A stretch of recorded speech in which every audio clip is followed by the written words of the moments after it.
জানা কিছু পেয়েছেন? না স্যার, এমনিতেই তো জানা যায় যে কিভাবে আগুন লেগেছে, কিন্তু এখানে তো বোঝাই যাচ্ছে না যে আগুন লাগার কারণটা কি। আচ্ছা, দেখো অ্যাম্বুলেন্স কত দূর এলো। ঠিক আছে স্যার।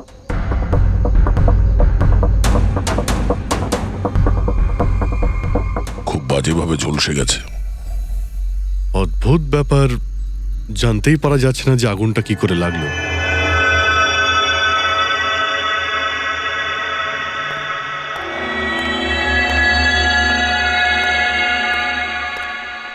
কিভাবে হলো এইসব? সবকিছু তো একদম ঠিক ছিল, জানি না আগুন কি করে লাগলো। এতজন মানুষের অভিশাপ তো লাগবেই, তাই না? এই কি বললে তুমি? আমি জানতে পেরেছিলাম স্যার যে দিলীপ স্যার কোনো কোর্টের কেসে ফেঁসে গেছিলেন। খুব বড়সড় কেস ছিল স্যার, কিন্তু কিছুদিন আগে ছাড়াও পেয়ে গেছিলেন। অনেকে এই নিয়ে রেগেও ছিলেন। আচ্ছা, এই ঘটনার সুযোগ নিয়ে কেউ ওকে মেরে দেয়নি তো? না, কোর্টে উনি নির্দোষ প্রমাণিত হয়েছিলেন, উনি কিচ্ছু করেননি। কি কেস ছিল? 9 বছর আগে জামাইবাবু থিয়েটারে আগুন লেগে গিয়েছিল, যার জন্য বেশ কয়েকজন মারাও গিয়েছিল, আর সমস্ত দোষ জামাইবাবুর ঘাড়ে চাপলো। এমনি এমনি কি করে আগুন লাগতে পারে? এটা নিশ্চয়ই কারোর প্ল্যানিং। কাউকে সন্দেহ হচ্ছে আপনাদের? এটা কে করতে পারে? যে কেউ করতে পারে, অনিতাও করতে পারে। কোন অনিতা? টনির ওয়াইফ, ও এখানে এসেও ছিল।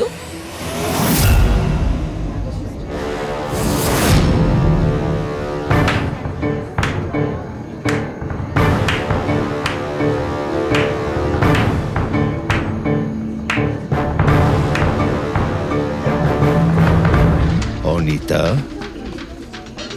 অন্য লোকের ঘর ভেঙে দিয়ে নিজের পরিবারের সঙ্গে এখানে ফুর্তি করা হচ্ছে। ভেরি গুড, ভেরি গুড, বাহ।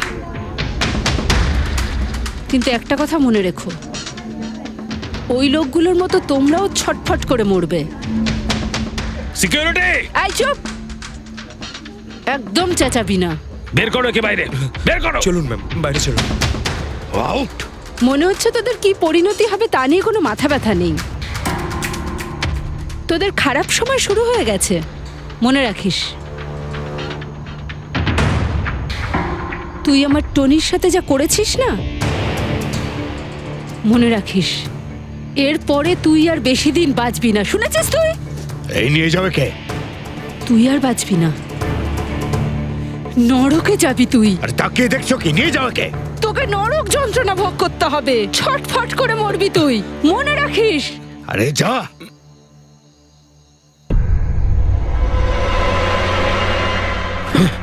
Let's enjoy Rohan.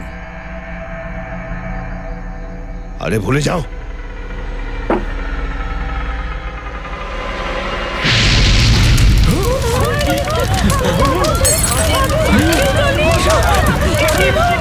দিলীপ আর রোহনকে যে কেসে ফাঁসানো হয়েছিল, সেই কেসেই কোর্ট টনিকে শাস্তি দিয়েছিল। আচ্ছা, কে কে জানতো যে আপনারা এখানে এই রেস্টুরেন্টে আসবেন? জানি না স্যার। আচ্ছা, দিলীপ বাবু আসার আগে এই চেয়ারের আশেপাশে কাউকে দেখেছিলেন? কোনো অচেনা কাউকে? না স্যার, কাউকেই দেখিনি স্যার। এই টেবিলটাকে রিজার্ভ করেছিল দিলীপবাবু ফোন করেছিলেন, বলেছিলেন যে আমাদের জন্য টেবিল রিজার্ভ করে রাখো। সবসময় এখানেই বসতেন, এই টেবিল, এই চেয়ারেই। রেগুলার কাস্টমার ছিলেন আমাদের। কারোর আগে থেকে জানা ছিল যে দিলীপ এখানে এই চেয়ারে বসবে? স্যার, চেয়ারের আশেপাশে তো এমন কোনো জিনিস নেই যা দিয়ে আগুন লাগতে পারে। এ তো অদ্ভুত ধরনের মিস্ট্রি। সিসিটিভি ক্যামেরা,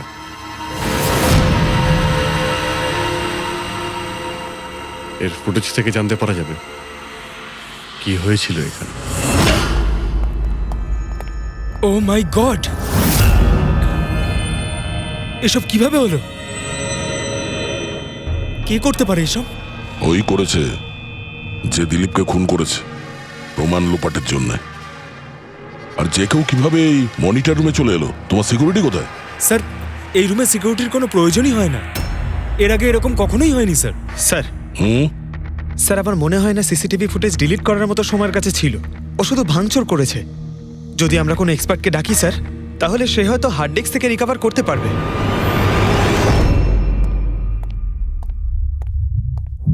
স্যার হ্যাঁ? স্যার 9 বছর আগে দিলীপ আর রোহনের একটা থিয়েটার ছিল যেটায় আগুন লেগে গিয়েছিল। এক্সিট এন্ট্রির দরজা বন্ধ থাকার কারণে 12 জন লোক আগুনে পুড়ে মারা যায়। ভিকটিমদের ফ্যামিলি যখন কেস করে তখন ইনভেস্টিগেশনে জানা যায় যে সেই সময় একজন গার্ড ছিল।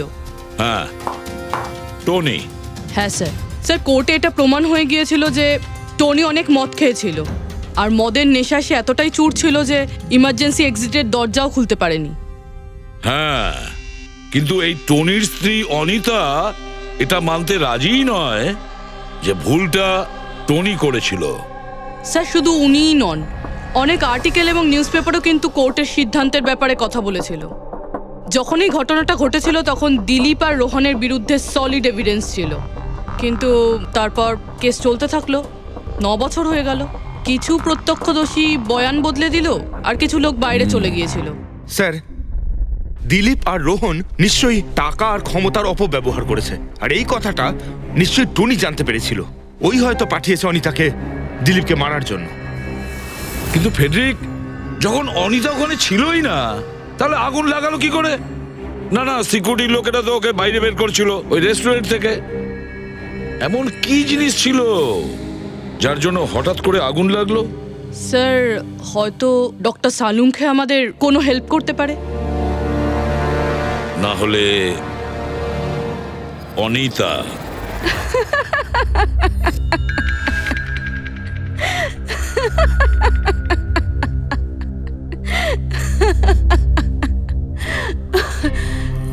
আপনারা তো অবাক হচ্ছেন কেন? আমার হাসি দেখে নাকি দিলীপের মৃত্যুর জন্য? দিলীপের মারা যাওয়াতে এত আনন্দ কিসের? আচ্ছা, আমি খুশি হব না তো আর কে হবে বলুন তো? কালকে রাত্রে রেস্টুরেন্টের থেকে বেরোনোর পর তুমি কোথায় গিয়েছিলে? জেলে আমার স্বামীর সঙ্গে দেখা করতে। ওয়ার্ডেনের কাছে সমস্ত রেকর্ড আছে, আপনারা চাইলে চেক করতে পারেন। সেটা তো আমরা করবই। আর এইটাও যে তুমি ওই আগুনটা লাগালে কিভাবে? কোনো কালো জাদু করেছিলে তুমি? দিলীপের গায়ে হঠাৎ করে আগুন লাগলো কি করে? কালো জাদু জানলে অবশ্যই প্রয়োগ করতাম, কিন্তু আমি খুব খুশি হয়েছি। দিলীপও ঠিক সেইভাবেই ছটপট করে মরেছে যেভাবে 9 বছর আগে ওই নিরীহ লোকগুলো মারা গেছিল, যেটা শাস্তি এখন আমার স্বামী টনি ভুগছে। তুমি এইটা কিভাবে বলতে পারো যে টনির কোনো ভুল ছিল না? তুমি তো ওখানে ছিলেই না। আমি ওখানে ছিলাম না, কিন্তু টনি এখানে ছিল। সেদিন ওর শরীর খারাপ ছিল। ওর মালিকদের মানে রোহন আর দিলীপকে বলে তাড়াতাড়ি বাড়ি চলে আসে আগুন লাগার অনেক আগেই। ভুল ওদের দুজনের ছিল। ওরাই পুরনো দরজা ঠিক করায়নি, যার জন্য ওখানে আগুনে পুড়ে অনেক লোক মারা গেছিল। আমার স্বামীর নয়, ওদের দুজনের দোষ ছিল। তাতে তোমার নিশ্চয়ই খুব রাগ হয়েছিল, ওদেরকে মেরে ফেলারও ইচ্ছে হয়েছিল। 12 জন মারা গেছিল ওখানে। আমার থেকে অনেক বেশি রাগ ওদের পরিবারের লোকেদের হয়েছিল, কিন্তু এখন হয়তো ওরা খুব খুশি দিলীপের মৃত্যুর খবর শুনে। খুব খুশি হয়েছে। ওরা আরো বেশি আনন্দ পাবে যেদিন রোহন পুড়ে মরবে।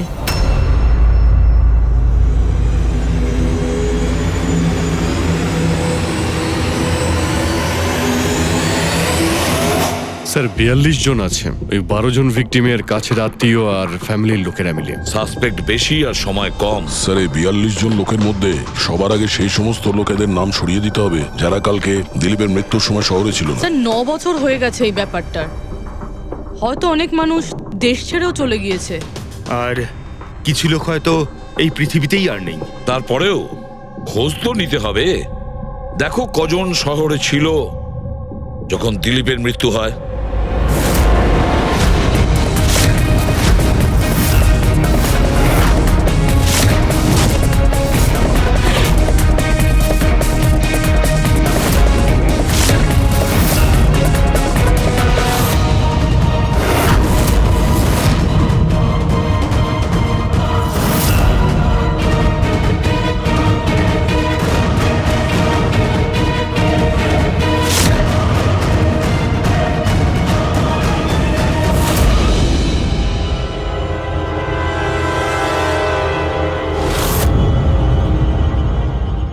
হ্যাঁ পঙ্কজ, কজন এখানে আছে?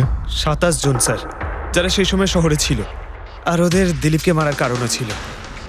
ঠিক আছে, সবাইকে বিউরোতে ডাকো, দেখা যাক ওরা নির্দোষ হওয়ার কি গল্প শোনায় আমাদের। জেমস, তোমার বাবা 9 বছর আগে থিয়েটারে আগুন লাগার কারণে মারা গেছেন, তাই তো? Yes sir. আপনার হাজবেন্ড ফিল্ম একাই দেখতে গিয়েছিলেন? সেই দিন আমি বিজি ছিলাম, তাই উনি একাই চলে যান।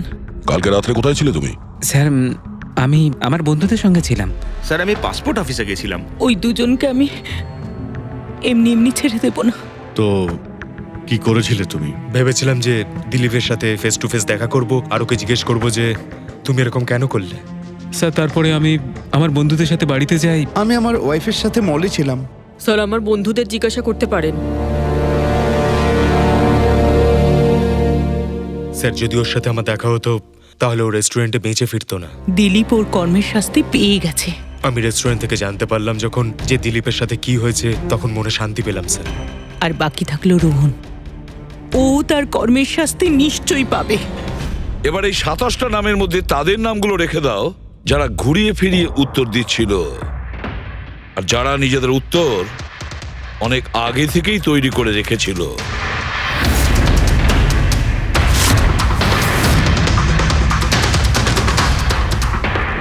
স্যার এবার 15 জন রইল। এবার এই 15 জনকে ওই দিনের ব্যাপারে জিজ্ঞাসা করতে হবে যখন 9 বছর আগে থিয়েটারে আগুন লেগেছিল। দেখা যাক কে সব থেকে বেশি রেগে যায় আর কে মুখ ঘুরিয়ে নেয়। স্যার আমার ভাই মাধ্যমিক পাশ করেছিল, ও বলেছিল বন্ধুদের পার্টি দিতে চায়, সিনেমা দেখাতে চায়, টাকা দাও। স্যার আমি সেই জন্য ওকে টাকাও দিয়েছিলাম। হয়তো ওই টাকাটা আমার ওকে দেওয়া একেবারেই উচিত হয়নি স্যার। যে এই কাজটা করে থাকুক খুব ভালো করেছে। আজকে আমি খুশি, আজ আমি খুব খুশি।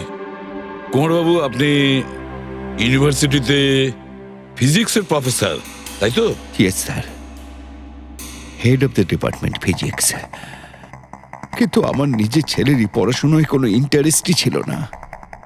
অনেক বকেছি আমি ওকে, কিন্তু তাতে কোনো রকম কোনো লাভই হয়নি। 1 নম্বরের বদমাইশ হয়ে উঠেছিল। সেদিনও কলেজ বাঙ্ক করে বন্ধুদের সাথে সিনেমা দেখতে চলে গিয়েছিল। আর স্যার তারপর ও আর কোনোদিন বাড়ি ফিরে আসেনি। হিমেশ, রাইট? তুমি কন্ট্রাক্টর না? হ্যাঁ স্যার। হিমেশ, 9 বছর আগে তুমি তোমার স্ত্রীর সঙ্গে সিনেমা দেখতে গিয়েছিল ওই সিনেমা হলে? আমাদের নতুন নতুন বিয়ে হয়েছিল, স্যালনের সাথে সিনেমা দেখতে গিয়েছিলাম। ওর খুব খিদে পেয়েছিল, আমি সিঙ্গাড়া আনতে বাইরে গেছিলাম। আমি আমি ওখানে ফিরে গিয়ে দেখলাম ওখানকার দরজা লক হয়ে গেছে, আর ভেতর থেকে লোকেদের চিৎকার চেঁচামেচি শোনা যাচ্ছিল, আর আর খুব ধোঁয়া বেরোচ্ছিল ওখান থেকে। সালোনি, আমি স্যার দরজা খোলার অনেক চেষ্টা করেছিলাম, আমি খুব চেষ্টা করেছিলাম। আমি পাগলের মতো দরজায় ধাক্কা দিতে থাকি। সালোনি সালোনি সালোনি বলে আমি চিৎকার করতে থাকি, কিন্তু আমি কিচ্ছু করতে পারিনি স্যার, আমি কিচ্ছু করতে পারিনি। আমার সালোনিকে আমি বাঁচাতে পারিনি। ওখানে তো একটা গার্ডও ছিল না, টনি? ও কি দরজা খোলেনি? ছিল না স্যার। ওখানে কোনো গার্ড, মানে আর কাউকে দেখেছিলে তুমি? কেউ ছিল না স্যার, কেউ ছিল না। আমি 9 বছর আগে কোর্টে যে কথা বলেছি আজও তাই বলছি। যখন সিনেমা হলে আগুন লেগেছিল তখন টনি ওখানে ছিল না স্যার।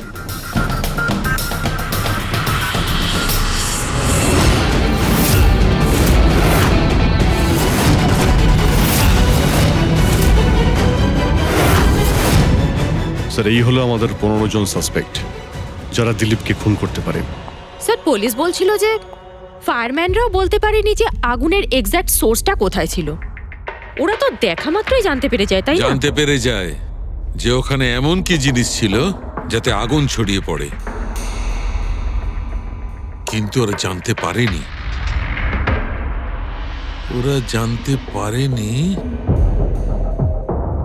ওরা এই জন্য জানতে পারেনি কারণ ওই জিনিসটার না ছিল কোনো গন্ধ, না ছিল রং। Exactly sir. যদি এটা লিকুইড হতো না তাহলে দিলীপ নিশ্চয়ই বুঝতে পারতো ওই চেয়ারটায় বসা মাত্রই। আর পাউডার থাকলে আমরা টেস্ট করে পেয়ে যেতাম। তার মানে এটা তো গ্যাস। তার মানে হচ্ছে এটা ছিল গ্যাস। গ্যাস? এই জন্য ওই ফায়ারম্যান জানতে পারেনি যে কিসের জন্য আগুন লেগেছিল। ইনফ্লেমেবল গ্যাস বস, যার শুধু একটা স্পার্কের দরকার হয় জ্বলে উঠবার জন্য।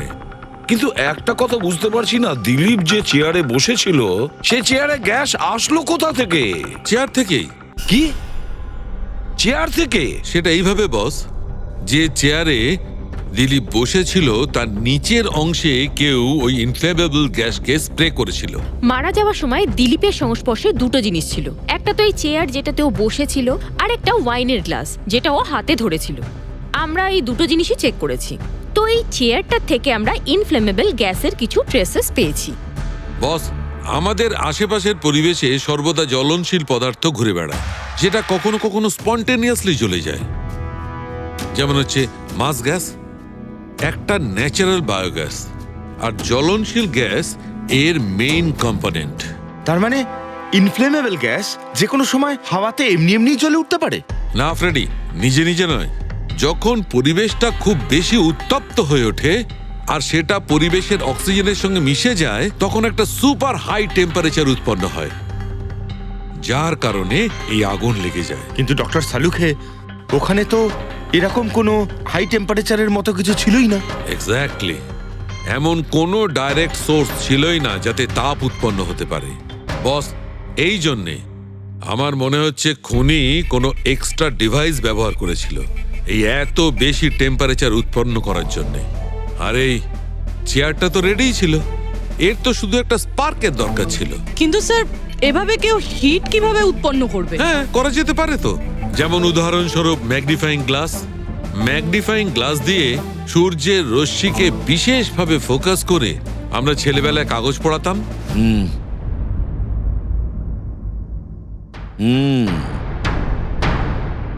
মনে হচ্ছে ওই রেস্টুরেন্টে আবার যেতে হবে,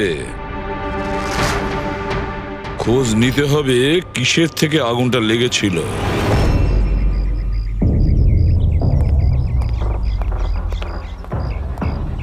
সব জায়গায় দেখে ফেলেছি স্যার, কিন্তু এমন কিচ্ছু খুঁজে পেলাম না যাতে আগুন লাগতে পারে।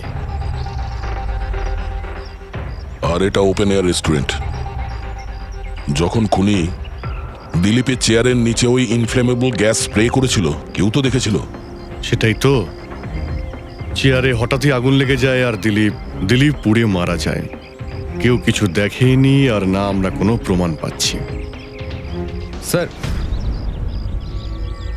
ওই data expert CCTV footage recover করে ফেলেছে, আপনারা দেখতে পারেন স্যার। গুড। দয়া, তুমি গিয়ে দেখো, ততক্ষণ আমি এখানে দেখছি কিছু পাওয়া যায় কিনা। স্যার, দিলীপ আর ওর ফ্যামিলি আসার 15 মিনিট আগের ফুটেজ এটা।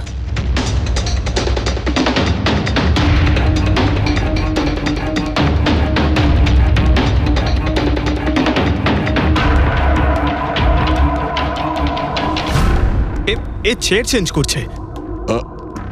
এর কোনো দ্বিতীয় অ্যাঙ্গেল আছে কি এই সময়েরই? চেক করো। 1 মিনিট স্যার।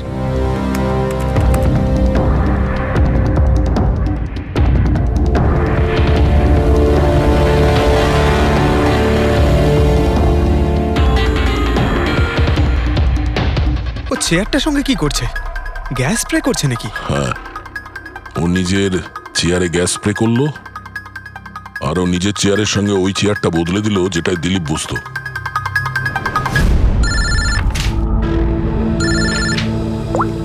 হ্যাঁ দয়া। আচ্ছা, গ্রেট, গুড ওয়ার্ক দয়া, গুড ওয়ার্ক। কি হলো স্যার? যে দিলীপের চেয়ারটা কারসাজি করেছিল তার খোঁজ পাওয়া গেছে। সে আসলে একটা লোক, ওর শারীরিক গঠনটাও জানা গেছে। আর দেখি আমরা, দয়া ফটোটা পাঠাচ্ছে।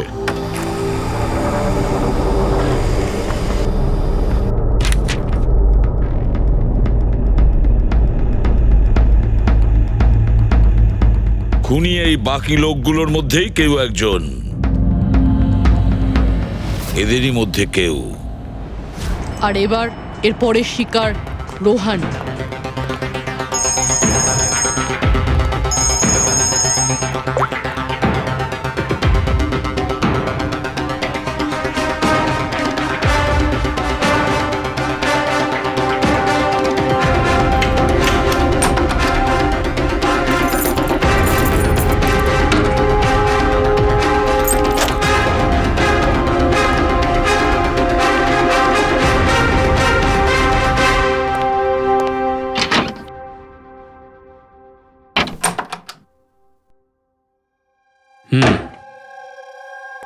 আমার মনে হয় কারোর আমার আর দিলীপের মুক্তিতে অসুবিধা হচ্ছে।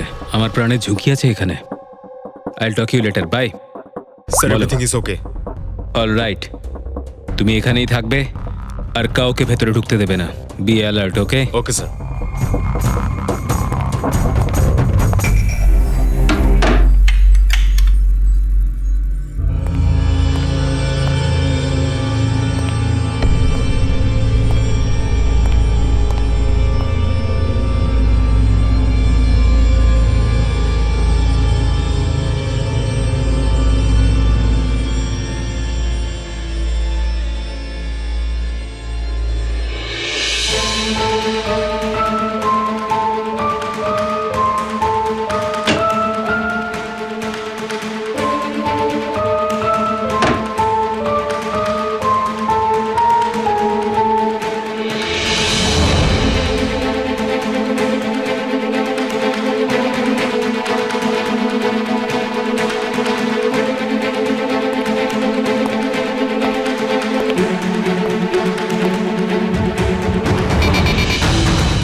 বাঁচাও, বাঁচাও,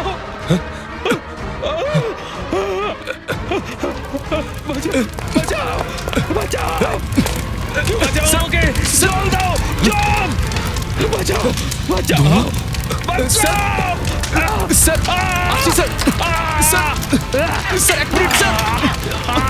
স্যার, বাঁচাও, স্যার, বাঁচাও, জল, জল দাও, স্যার, বাঁচাও, বাঁচাও।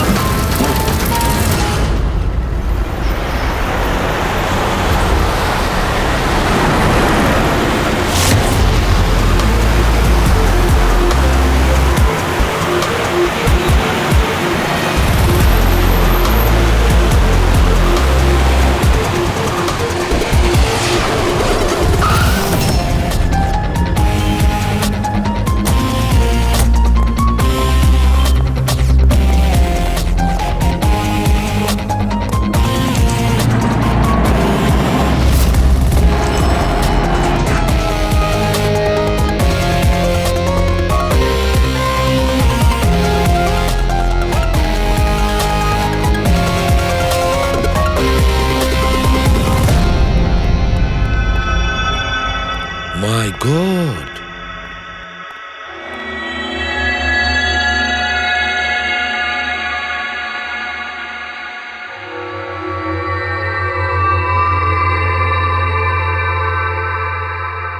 কি হয়েছিল এখানে আর কিভাবে?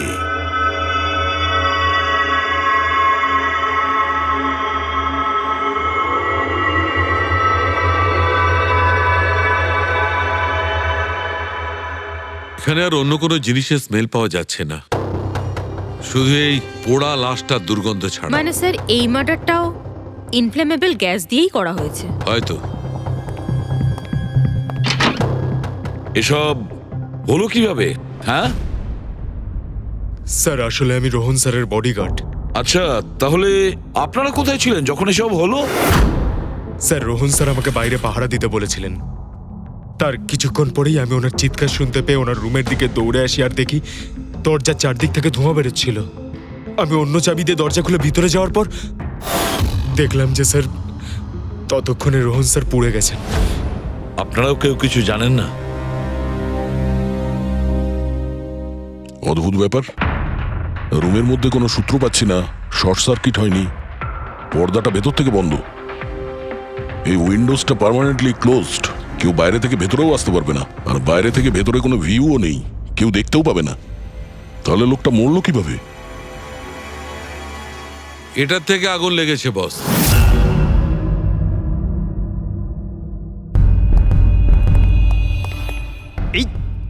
এই জিনিসটা দিয়ে? এটা কি স্যার? এটা হচ্ছে ফিলামেন্ট। ফিলামেন্ট? ইলেকট্রিক বাল্বের ভেতরের ফিলামেন্ট। যখন এই ফিলামেন্টের ভেতর দিয়ে ইলেকট্রিক পাস করানো হয় তখন এটা গরম হয়ে লাল হয়ে যায়। বস, খুনিও এই টেকনিকটাই ব্যবহার করেছে ওই জ্বলনশীল গ্যাসটাকে জ্বালানোর জন্য। কিন্তু ওই রেস্টুরেন্টে যেখানে দিলীপ মারা গিয়েছিল ওখানে তো আমরা এরকম কোনো ফিলামেন্টের মতন কিছু পাইনি। বস, এত ছোট্ট একটা জিনিস, ওটা খোলা জায়গা, হয়তো কোথাও উড়ে চলে গেছে, কিন্তু এখানে তো পুরো ঘরটাই বন্ধ, তাই জন্যে খাটের তলায় এটা আমি পেয়ে গেছি। কিন্তু স্যার, ফিলামেন্ট দিয়ে ইলেকট্রিক পাস করানোর জন্য ওয়্যারসের কোনো না কোনো কানেকশন তো থাকা উচিত বেড পর্যন্ত। আছে, এখানেই নিশ্চয় কোথাও আছে। পুরো বেড চেক করেছি আমরা, রুমটাও চেক করেছি, এরকম কিছুই তো পাইনি আমরা। দয়া, ওই দরজাটা কিসের? Manager, yes sir. ওই দরজার ওপারে কি আছে? স্যার, আর একটা রুম আছে, এই রুমের সাথে ওটা কানেক্টেড। এমনিতে এই দরজাটা সিল থাকে, এটাকে কেউ খোলে না স্যার। খুলুন এই দরজাটা। Yes sir. আসুন স্যার।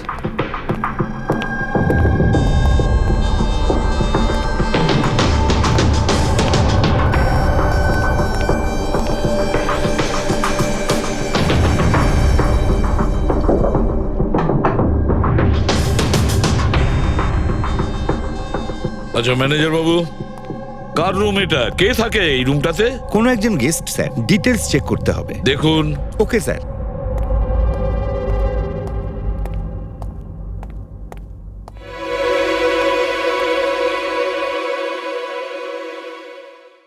স্যার, ওখানে ওই রুমের মধ্যে যা হয়েছে স্যার, সব এই রুম থেকেই করা হয়েছে স্যার। কিন্তু যদি কারেন্ট এই রুম থেকে পাস করা হয়ে থাকে তাহলে এখান থেকে বেড পর্যন্ত কোনো না কোনো ওয়্যার তো থাকা উচিত। আর যদি থেকে থাকে তাহলে রোহন নিশ্চয়ই সেটা দেখতে পেয়েছে। হ্যাঁ, হয়তো ওর বডিগার্ডও দেখে থাকবে। ডাকো তো ওর বডিগার্ডকে। আপনি এদিকে আসুন।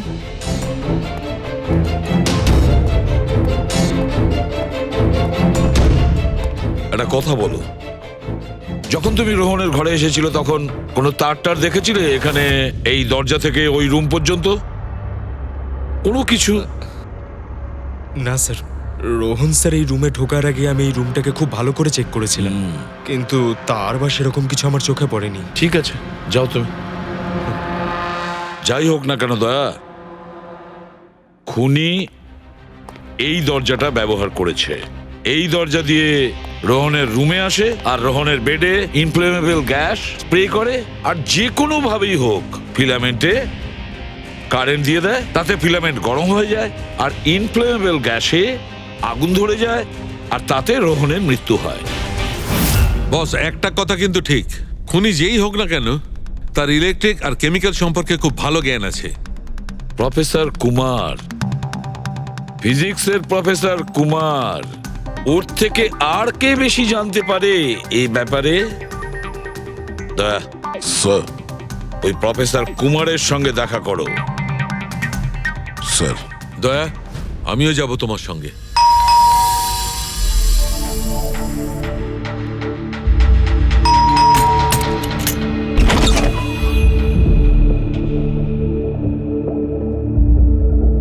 প্রফেসর কুমার আছেন বাড়িতে? হ্যাঁ আছেন, কিন্তু আপনারা? সিআইডি। সিআইডি? সব ঠিক আছে তো স্যার? হ্যাঁ, ওনাকে কিছু জিজ্ঞাসা করার আছে। কোথায় উনি? বাইরে বাচ্চাদের পড়াচ্ছেন, আমি ডেকে আনছি। ঠিক আছে, ঠিক আছে, আমরা দেখছি।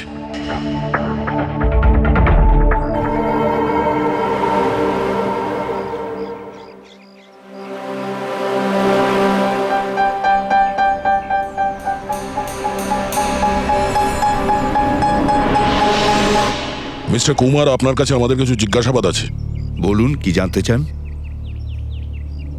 আপনি এটাকে চেনেন? এটা তো ফিলামেন্ট। গুড, ঠিক চিনেছেন আপনি। আপনি জানেন আমরা এই ফিলামেন্টটা কোথা থেকে পেয়েছি? সেটা তো আপনারাই বলতে পারবেন কোথা থেকে পেয়েছেন। রোহনের বিছানার নিচে। কাল রাত্রে রোহন ওই বিছানাতেই পুড়ে মারা গেছে। হোয়াট? রোহনও মারা গেছে?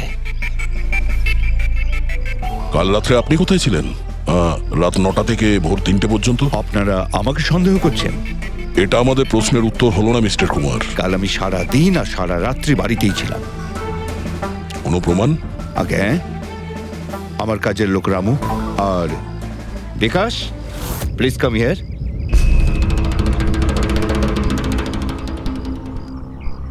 Yes sir. এনাদের বললো যে কাল কোথায় ছিলাম। স্যার আমাদের সবার এক্সট্রা ক্লাস নিচ্ছিলেন এই বাড়িতেই। কটা থেকে কটা পর্যন্ত? স্যার সন্ধ্যা 6টা থেকে ভোর 5:30 পর্যন্ত।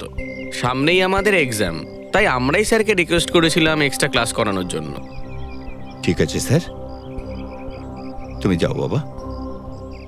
স্যার, আমার আরো 5 জন স্টুডেন্টস আছে যারা কাল সকাল 9টা থেকে 5:30 পর্যন্ত আমার কাছে ছিল। বলেন তো ওদেরও ডাকি?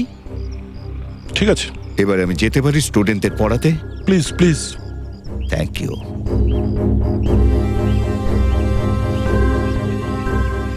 হ্যাঁ, তাহলে আমি যেটা বলছিলাম যে শোল্ডারিং ওয়্যার ছাড়াও আমরা মাদারবোর্ড ফিক্সড করতে পারি with the help of adhesive conductor.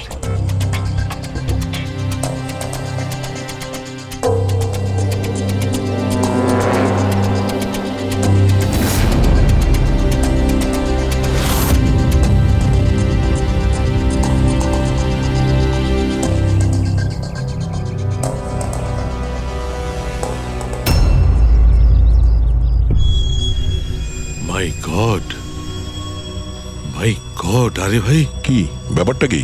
আরে ভাই, এই ভুলটা আমি কি করে করলাম? কি? গড, বুড়ো হয়ে গেছি আমি বুড়ো হয়ে গেছি। দয়া একটা কাজ করবে, 1 ঘন্টা পরে ফরেন্সিক ল্যাবে দেখা করো।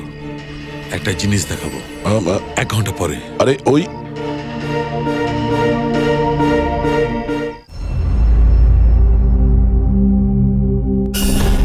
হ্যাঁ বস, একটা কাজ করো, এই সুইচটা দিয়ে ওই বাল্বগুলোকে জ্বালাও। এই সুইচ দিয়ে? এই সুইচ দিয়ে? হ্যাঁ হ্যাঁ, এই সুইচটা দিয়ে। আরে এর মধ্যে কোনো কানেকশন দেওয়া নেই, কিভাবে জ্বলবে? তুমি প্রশ্ন করো না, কখনো কখনো আমার কথাটাও মেনে নাও। কখনো কখনো। এই অন করলাম। কই স্যার, কিছুই তো হলো না। হবে হবে। আরে কি হবে? কিছুই হবে না। হবে ভাই, বিলিভ মি, হবে। 1 মিনিট। আরে ওর শরীর ঠিক আছে তো? হ্যাঁ স্যার, জানি না কি হয়েছে, প্রফেসর কুমারের সঙ্গে দেখা করে আসার পর থেকেই উনি বাল্ব নিয়ে খেলে যাচ্ছেন। একটা কথা বলো, ওই ফিঙ্গারপ্রিন্ট গুলোর খবর কি, যেগুলো তুমি হোটেলের লোকেদের কাছ থেকে নিয়েছিলে আর ওই রুমটা থেকে নিয়েছিলে? স্যার, অনেক ফিঙ্গারপ্রিন্টস পাওয়া গেছে, কিন্তু সবগুলো স্টাফ মেম্বারসদেরই, এছাড়া আর কারোর পাওয়া যায়নি। এটা কিভাবে সম্ভব? এই যে দাদা, একটু এই দিকেও দেখুন। হ্যাঁ হ্যাঁ, দেখছি। হ্যাঁ,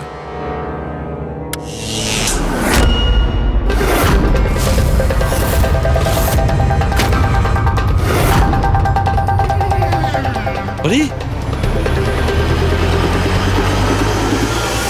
স্যার, স্যার এই বাল্বগুলো জ্বললো কিভাবে? এ কি কাণ্ড করলেন ডক্টর সালুকে? কোনো তার ছাড়াই আপনি সবকটা বাল্ব জ্বালিয়ে দিলেন। কিন্তু ডক্টর সালুকে, এটা আপনি করলেন কিভাবে? এটা ঠিক তেমন ভাবেই হয়েছে ফ্রেডি, যেমন ভাবে খুনি করেছিল। ওই দিলীপের চেয়ারটাতে আর রোহনের বেডে। ম্যাজিশিয়ান সালুখে, এবার পরিষ্কার করে বলুন আপনি সব করলেন কিভাবে? কারেন্ট কি হাওয়া থেকে আসলো? হাওয়া থেকে আসেনি বস। তাহলে?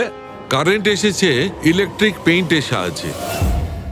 Electric paint? হ্যাঁ, ইলেকট্রিক পেইন্ট। আসলে ইলেকট্রিকের যে তার হয় সেটা মেটালের হয়। Metal is a good conductor of electricity, সেই জন্য কারেন্ট ওর মধ্যে দিয়ে পাস করে। ঠিক একই রকম ভাবে কিছু পেইন্টও আছে যেগুলোকে আমরা ইলেকট্রিক পেইন্ট বলি, আর এটাও গুড কন্ডাক্টর অফ ইলেকট্রিসিটি। এর মধ্যে দিয়েও ইলেকট্রিসিটি পাস করতে পারে। অদ্ভুত ব্যাপার হলো এটা যে কোনো কালারের সঙ্গে মিশে যায়। যেটা খুব সহজে যে কোনো ব্যাকগ্রাউন্ডে মার্জ হতে পারে। ও, এই কারণেই আমরা হোটেলের রুমে আর রেস্টুরেন্টে কিছু দেখতে পাইনি স্যার। এক্স্যাক্টলি দয়া, খুনি আসলে হোটেলের রুমের আর রেস্টুরেন্টের ফ্লোরের দুটোর কালার এই কালারের সঙ্গে ম্যাচ করেছে, এই জন্য আমরা দেখতে পাইনি।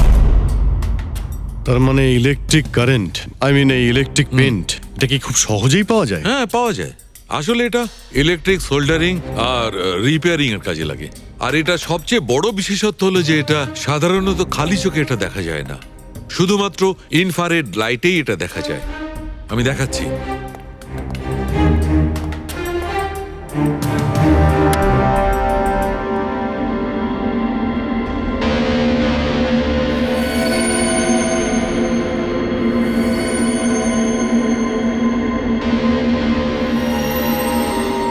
দেখেছো বস?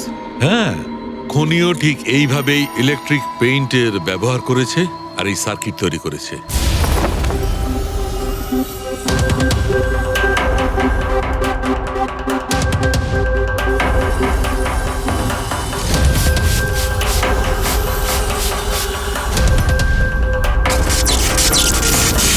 একটা কথা তো নিশ্চিত, এ যেই হোক না কেন তার এ সমস্ত ব্যাপারে খুব ভালো জ্ঞান আছে।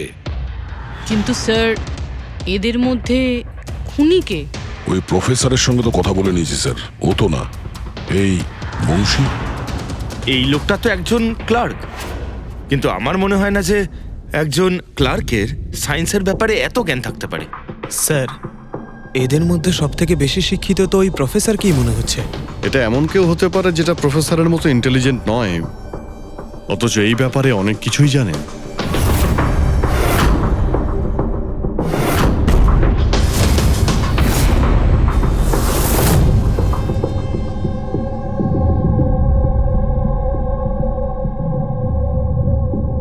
সেই লোকটা অভিজিৎ, এই লোকটাই সে। মনে পড়ছে কি বলেছিল আমাদের, যে ও কি কাজ করে?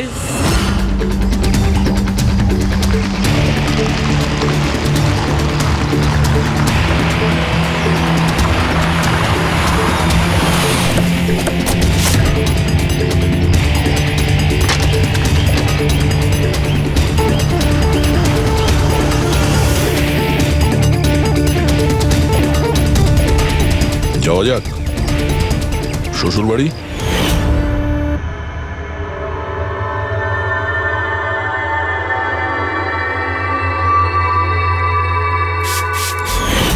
দিলীপ আর রোহনের উপর কেস হয়েছিল, কিন্তু আমি জানতাম ওরা টাকা আর পাওয়ারের জোরে ছাড়া পেয়ে যাবে।